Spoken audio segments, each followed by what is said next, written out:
Rathore house में अभी आद्या की गिरफ्तारी की वजह से अभी तनाव का माहौल बना हुआ था। तभी शांति बुआ के कहे गए शब्दों से सभी के आश्चर्य की सीमा नहीं रही।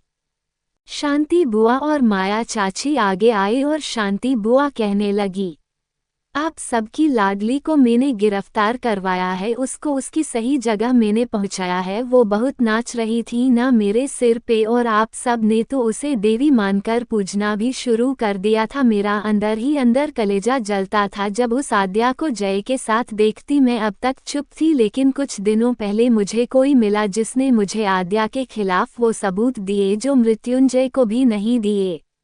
मुझे वो सब देखकर पल भर भी नहीं लगा ये सोचने में कि वो लड़की अब इस घर में रहेगी या जेल में। उसको उसके किए की सजा जरूर मिलेगी। उसने जो किया है उसे ही भरना होगा। मेरे बेटे की आत्मा को शांति तभी मिलेगी। मैं मेरे मयंक के लिए कुछ भी करूंगी। ... और मेरे बेटे की कातिल को मैंने जेल भिजवाने का फैसला कर लिया था, इसलिए मैंने उसके खिलाफ एफआईआर दर्ज करवाए और उसको उसकी असली जगह दिखाए। अब कुछ भी हो जाए मैं उस लड़की को जेल से बाहर नहीं आने दूंगी। मैं जानती हूँ जय भी मेरी बात मानेगा और उस लड़की को अपनी जिंदगी से निकल फेंकेगा, क्योंकि इतना तो वो मेरे लिए कर ही सकता है। शांति बुआ ने अभिमानपूर्वक आत्मविश्वास से कहा, पाउटिंग स्मर्क। अगर आप ऐसा सोचती है तो गलत सोच रही हो। शांति बुआ की बात पूरी उससे पहले ही एक भारी कर्कश रोविली आवाज सभी के कानों में गूंजी। सबने पीछे मुड़कर देखा। पीछे मृत्युंजय खड़ा था। वो गुस्से से आंखें से अंगारे बरसते हुए खून जैसी सुर्ख लाल हुई आंखों से हद क्रोध और गुस्से से शांति बुआ को देखकर बोला, अगर सच जानकर भी आपके साथ गलत का साथ दूं तो आप मुझे अभी तक नहीं समझ पाई। बुआ जी, मैं आपका साथ दूंगा, वो भी अपनी बीबी को जेल भिजवाने में। ये आपने सोच भी कैसे लिया?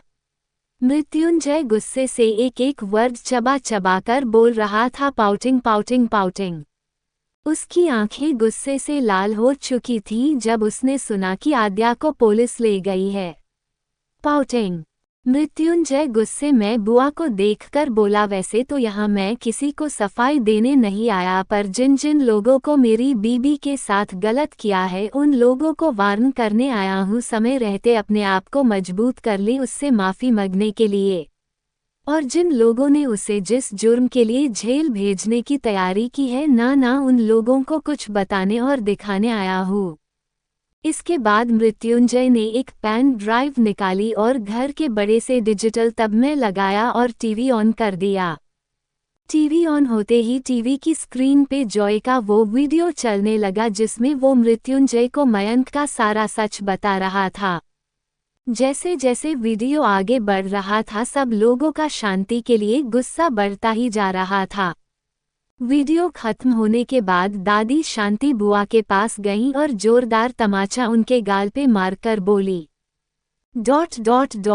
मैंने पहले ही कहा था तुझे कि मेरी बहू से दूर रहना, और वो गलत नहीं है, और आज तेरे बेटे की करतूतों को सुनकर मुझे घिन आ रही है कि तू हमारी बेटी है... अब आगे तुम कुछ बोलो उससे पहले मैं बोल देती हूँ, आज के बाद तुम मुझे यहाँ दिखनी नहीं चाहिए... तूने मेरी मासूम सी बच्ची को पता नहीं क्या बोला, और तेरे बेटे ने भी उस बच्ची को परेशान करने में कोई कसर नहीं छोड़ी। तू आज मेरी बेटी नहीं होती तो अब तक इस घर से धक्के देके निकाल दी गई होती, पर बदकिस्मती की तेरी हमारी बेटी है, इसलिए अब तुझे मैं इतना ही कहूँगी कि तू अभी की अभी इस घर से निकल जा और फिर कभी मुझे इस घर में दिखनी नहीं चाहिए। आज से तू हमारे लिए मर गई, अब जा यहाँ से... दादी ने अपने क्रोध की अग्नि में झुलसते हुए कहा। पाउटिंग। शांति बुआ अपने बचाव करने के लिए माया की तरफ देखने लगी, पर माया ने तो शांति बुआ की तरफ से अपनी नजरें फेर ली थी। वो दूसरों के साथ जाके बोल रही थी, माँ ने बिल्कुल सही बोला, शांति दीदी ने गलत किया है और इनके मरे हुए आयाश बेटे ने भी हम सब के साथ गलत किया है, तो इनकी सजा यही है कि वो इस घर से चली जाए... स्मर्क। माया चाची की बात सुनकर शांति बुआ का आश्चर्य से मुंह खुल्ला का खुल्ला रह गया। अस्टोनिश्ड फेस। दादी शांति बुआ का हाथ पकड़कर उसे घर से बाहर ले जाने लगी। तभी जय बोला, रुको दादी, बुआ को क्या सजा मिलनी चाहिए और बुआ के साथ साथ मुझे भी। मैंने भी उस बेकसूर के साथ गलत किया, इसलिए मुझे और बुआ को क्या सजा मिलनी चाहिए इसका फैसला आद्या ही करेगी। और ज्यादा देर न करके मैं जा रहा हूँ अपनी आधा को लेने। मृत्युंजय ने अपनी भरी कर्कश आवाज में बिना किसी भाव के सामने देखकर कहा और बिना किसी के रिप्लाई का इंतजार किए वो शिवाय के साथ वहां से निकल गया। मृत्युंजय रास्ते भर आद्या के बारे में सोचता रहा। वो स्टेशन पहुंचकर तेज नजरों से चारों तरफ देखने लगा। तभी उसकी नज़र जेल के अंदर बेहोश पड़ी हुई आद्या पे पड़ी। आधा बेहोशी की हालत में अजीब ढंग से गिरी हुई थी। उसके बाल बिखरे हुए थे, उसकी साड़ी का पल्ला एक साइड फैला हुआ था। उसके हाथ और उसकी गोरी पीठ मृत्युंजय को साफ साफ दिख रही थी, जिस पर अभी अभी उसको लाल लाल उभार दिख रहे थे। मृत्युंजय आद्या के बालों से उसके चेहरे को नहीं देख पाता, लेकिन उसके हुलिये को देख उसके माथे की नसों में खींचाव आ गया था। उसके चेहरे का रंग गुस्से से डार्क हो गया था। आंखों में गुस्से से खून की पतली सी लहर उभार आई थी। उसकी गुस्से से सांसें फूलने लगी। वो अपनी दमदार आवाज में जोर से चिल्लाया, किसकी इतनी औकात कि मेरी बीबी को जेल में बंद किया। पाउटिंग। जय की आवाज इतनी तेज थी कि पूरा पुलिस स्टेशन उसकी आवाज से गूंज उठा। क्या हालदार, क्या एसआई, क्या सब इंस्पेक्टर, सभी के कान खड़े हो गए। सबकी आंखें आश्चर्य से फैल गई। सब लोग डर से कँपने लगे। तभी मृत्युंजय आगे आया और सलाखों के पीछे पड़ी हुई आधा के पास गया और जोर से इंस्पेक्टर ले चिल्ला कर बोला, मेरी बीबी के बेल के पेपर तुम्हारी टेबल पे है, चुपचाप अब ये लॉकअप खोलो। मृत्युंजय ने गुस्से से कहा तो इंस्पेक्टर घबराकर आगे आया और लॉकअप का ताला खोल दिया। मृत्युंजय फुर्ती से अंदर गया और आद्या को अपनी बाहों में उठाकर बाहर लेके आया। मृत्युंजय बाहर लाकर आद्या को अपनी गोद में लिटाकर उसको होश में लाने के लिए, उसके चेहरे को देखने के लिए अपनी नजरें जैसे ही आधा के चेहरे को देखने के लिए ऊपर उठाई तो मृत्युंजय की दर्द और गुस्से से मुठियां कस गई। विस्मय अधिबोधक चिन्ह। आद्या के चेहरे पे थप्पड़ों के निशान साफ साफ दिख रहे थे। उसके गोरे गालों पे अंगुलियों के छाप साफ दिख रही थी। उसकी गोरी पतली कमर पे बेत की बेरहमी के निशान देखकर तो जय का सीना दर्द से ऊपर नीचे होने लगा। उसकी सांसें आद्या को देखकर ऊपर नीचे होने लगीं।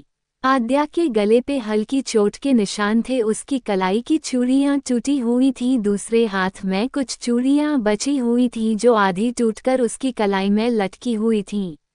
अध्याय के पतले होठ सूख कर नीले हो गए थे।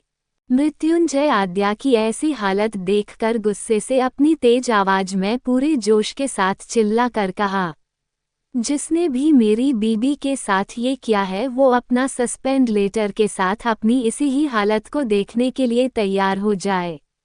मेरी बीबी को हाथ लगाने की सजा भुगतने को तैयार हो जाए। आज वो इंसान मेरी बेरहमी की हद देखेगा। अभी तक लोगों ने मेरा सख्त फेस देखा है, अभी मेरा बेरहम चेहरा देखे। इतना बोलकर मृत्युंजय ने किसी को फोन करके कुछ बोला और आद्या की ओर देखकर बोला, शिवाय आद्या के चोट जितनी लगी है उतनी ही चोट लगनी चाहिए। बेरहमी में कोई कसर नहीं रहनी चाहिए। मैं अपनी बीबी के दर्द देने वाले को बख्शूंगा नहीं। तभी एक लेडीज पुलिस वाली जो अभी ज्यादा उम्र की नहीं थी, वो कपते हाथ में पानी का गिलास लेके आए और मृत्युंजय के आगे डरते डरते आद्या के चेहरे पे चिड़क कर धीरे से दबी आवाज में बोली, सर, हम सब ने सरिता ताई को मेम को हाथ लगाने से मना किया था, पर वो अपने रुतबे के आगे हमको गाली देके चुप करवा दी। हमारी आंखों के आगे ही वो मेरे को बेरहमी से मरने लगी और हम कुछ नहीं कर सके, क्योंकि सरिता ताई का कहना था कि आपकी बुआ शांति राठौर ने एफआईआर करवाई है तो आप कोई सपोर्ट नहीं करोगे अपनी बीबी का। और दूसरा, सरिता ताई बहुत बेरहम औरत है, वो बहुत मारी मेम को। सरिता इंस्पेक्टर बनने के लिए लोगों के साथ ऐसा ही करती है। सर, हमको माफ करना, हम सब छोटे होने की वजह से न तो मिसेज राठौर को मार से बचा सके और न ही सरिता को रोक सकें। उस लेडीज कांस्टेबल की बात सुनकर मृत्युंजय की गुस्से से आंखें बाहर हो गईं। वो बोला, मेरी बीबी अपनी आंखों से अपने गुनहगार को पीटते देखेगी, इसको होश आने दो। मृत्युंजय आद्या को होश में लाने के लिए उसके गाल धीरे धीरे थपथपाने लगा। उसके चेहरे पे पानी के छींटे मरने लगा। सब लोग डर से खड़े होकर वहां ये सब देख रहे थे। तभी स्टेशन में एक कॉल की रिंग सुनाई दी। दूर खड़ी कांस्टेबल ने फोन अटेंड किया और सरिता को बुलाकर उसको फोन दे दिया। फोन के दूसरी ओर से आए आवाज को सुनकर सरिता के माथे से पसीने की बूंदें गिरने लगीं। उसके हाथ पांव कांपने लगे। वो गिड़गिड़ाते हुए बोली, सर माफ करिए, मुझे गलती हो गई साहब, मैं माफ़ी मांगती। मैं आद्या मैडम से भी माफ़ी मांग लूँगी, प्लीज़ सर मुझे सस्पेंड मत करिए सर, मेरी नौकरी मत ख़त्म करिए सर, मैं माफ़ी मांगती सर प्लीज़। पर सामने वाले ने उसकी एक ना सुनी और फ़ोन कट चुका था। सरिता बुरी तरह रोने लगी। तभी उसका खुद का फ़ोन बजने लगा। उसने रोते रोते फ़ोन उठाया। सामने से उसके पति की आवाज़ आई, सरिता ड्यूटी ऑफ करके घर पहुंची। मकान मालिक हमको घर से निकाल रहा है, मैं भी घर पहुंच रहा हूँ। मुझे मेरे बॉस ने नौकरी से निकल दिया। बच्चे घर परेशान हो रहे हैं, बच्चे रो रहे हैं, जल्दी जाओ। सरिता सामने वाले की आवाज़ सुनकर तो बुरी तरह दहाड़े मारकर रोने लगी। उसके रोने की आवाज़ पूरे पुलिस स्टेशन में गूंजने लगी। उसकी आवाज़ सुनकर आद्या होश में आई और अपनी बोझिल आंखों को खोलकर मृत्युंजय को देखने लगी। खुद को मृत्युंजय की बाहों में देखकर आद्या के चेहरे पे तकलीफ में भी मुस्कान आ गई। वो दर्द से बोली, जाए तुम आ गए। मृत्युंजय ने उसे देखा और उसके गाल छूकर उसे बहुत आराम से खड़ा किया और पास में रखी चेयर पे बिठा दिया। तभी वो यंग कांस्टेबल आगे आकर आद्या को पानी पिलाने लगी। आसपास सभी लोग खड़े थे, सरिता के रोने की आवाज़ सब सुन रहे थे। तभी आद्या फिर से आसपास देखने लगी तो सामने सरिता को रोता देख उसकी भौहें आपस में जुड़ गई। वो आश्चर्य से उसे देखकर बोली, क्या हुआ है इनको और क्यों रो रही है ये ऐसे? आद्या के सवाल का मृत्युंजय जवाब देता उससे पहले ही शिवाय बोला, भाभी इनको आपके ऊपर हाथ उठाने का इनाम मिल रहा है और इसे खुशी नहीं संभल रही, इसलिए ये खुशी से रो रही है। शिवाय ने गुस्से से सामने देखते हुए कहा। पाउटिंग। आद्या अभी भी नासमझी से चारों ओर देखने लगी। तभी मृत्युंजय शिवाय से बोला, वेल तुमने अच्छा काम किया शिवाय, आई इम्प्रेस यू। इतना कह के सामने खड़ी यंग कांस्टेबल को बुलाकर कहा, तुमने देखा ना आपकी सब इंस्पेक्टर ने कैसे मेरी वाइफ को थप्पड़ मारा, तो तुमको मैं ऑर्डर देता हूँ मृत्युंजय राठौर, जितने अच्छे से अपनी सामने खड़ी इस औरत को मारोगी उतना ही अच्छा तुम्हारा प्रमोशन होगा। ये सुनकर उस कांस्टेबल चेहरे पे आश्चर्य और चिंता के भाव उभर आए थे, लेकिन मृत्युंजय की सर्द नजरों से बचने के लिए उसने हाँ कह दिया और धीरे धीरे कदम बढ़ाकर उस सरिता के पास पहुंची और जिस तरह उसने आद्या को थप्पड़ मारा उसी तरफ सरिता के थप्पड़ पड़ने से वो एक तरफ गिर गई थी। उसके गिरते ही आद्या थोड़ा डर कर बोली, ये सब क्या है और ये अपने ही सीनियर को क्यों मार रही हैं?